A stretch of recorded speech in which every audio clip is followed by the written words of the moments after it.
It was the night before Christmas. In a place white and cold, a cute little penguin was out for a stroll, skipping along filled with glee, filled with joy. In his flipper he cradled his favorite toy. Little did the penguin know that on this fateful day, a cold breeze, a gust of wind, would blow his favorite toy away.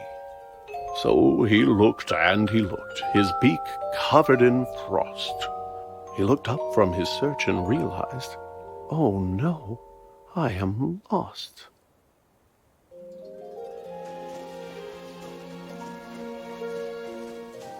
Not only his toy, but his path was gone too. And our poor little penguin knew not what to do. So he began walking with no hope in sight.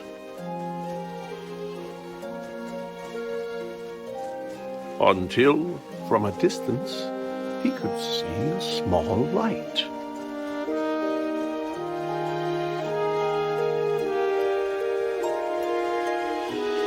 As he moved ever nearer, it was clear 'twas a home. And outside, in the front, he could see a small gnome.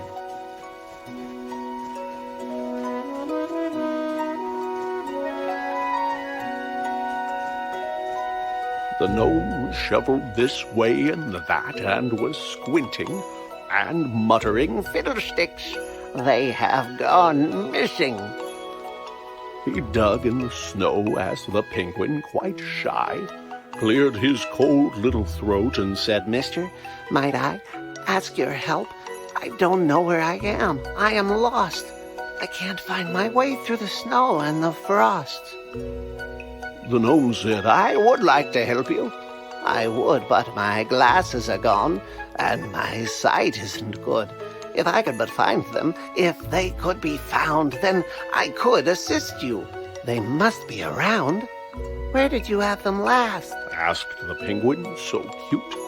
The gnome thought and answered, "While gathering fruit, I was out picking berries, and the snow, how it fell! It frosted my lenses. I couldn't see well. I removed them to wipe them, but they slipped from my hand. And now they are gone. So you must understand that were I to guide you, you might go astray. If I can't find my glasses, I can't see the way." The lost little penguin felt sympathy for the sad, sightless gnome, and he set out once more, but instead of attempting to get home in haste, he would look for the glasses the gnome had misplaced. Maybe this rock was the place where he'd find the gnome's glasses, but no, they were nowhere behind.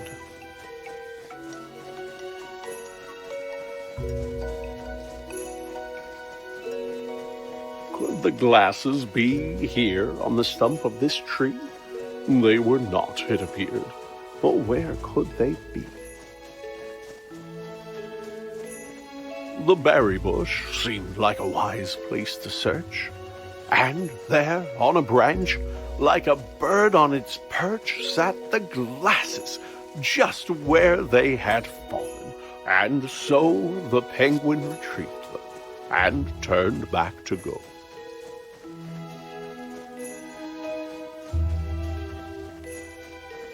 He'd get back to the gnome and return him his sight. Then once again face his disheartening plight. Being lost wasn't fun, but the penguin was glad that he'd gotten to help and was happy he had.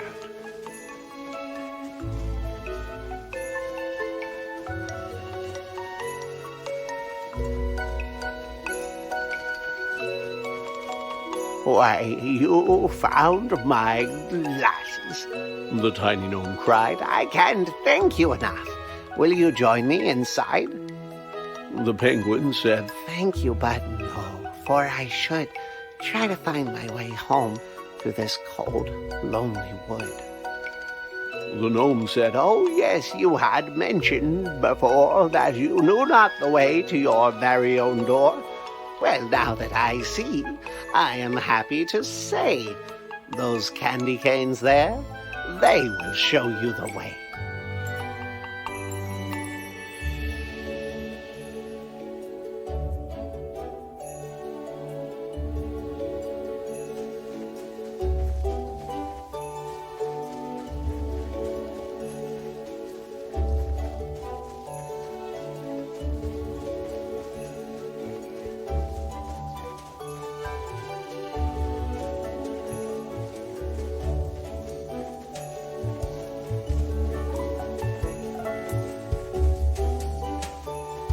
The penguin continued to walk down the track.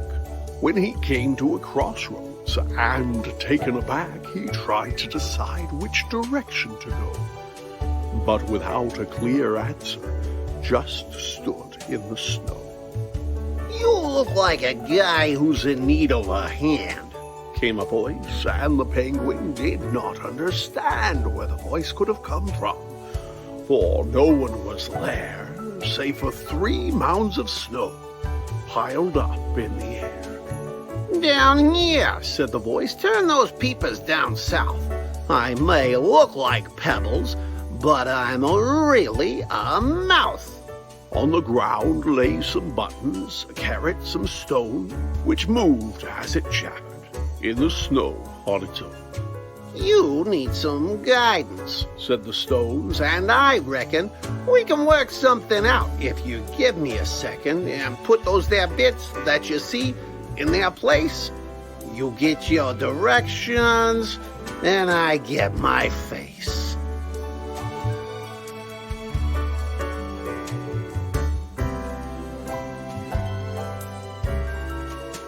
As a face maker, you've got impressive technique, said the snowman, and look, now we've both got a beak.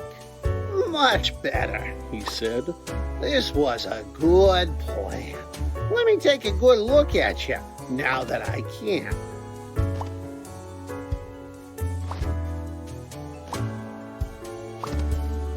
The snowman was proud of the features he wore. He thanked his new friend and said, Look, I am sure that you won't have no trouble if you go to the right, but make sure that you're out of the woods before night.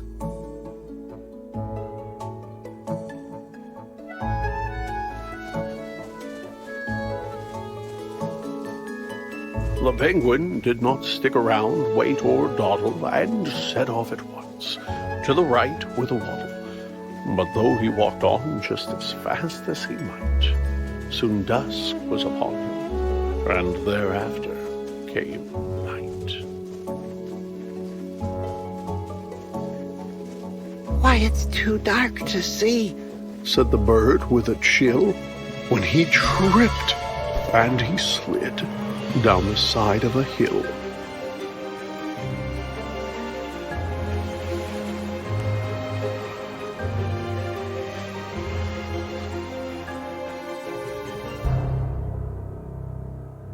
Deep in the woods, in the dark, all alone, frightened and tired and chilled to the bone, the poor little penguin, under stars bright and twinkling, was certain he heard, far away, a light tinkling. Was the sound he heard crickets? Was it ice in the trees? Or perhaps running water, or a lyrical breeze? As he moved ever nearer, though it seemed far away, he felt sure it was bells, like you'd find on a sleigh. The penguin was moving past branches and bark, when a man turned around and stepped out of the dark. The man said, "My goodness, you're only a child. What brings a young penguin out here in the wild?" It wasn't on purpose, said the cold little bird. "Perhaps," said the man, "I could see you chauffeured to your home in my sleigh, for unless I am wrong, it's the next on my route, and the trip won't take long."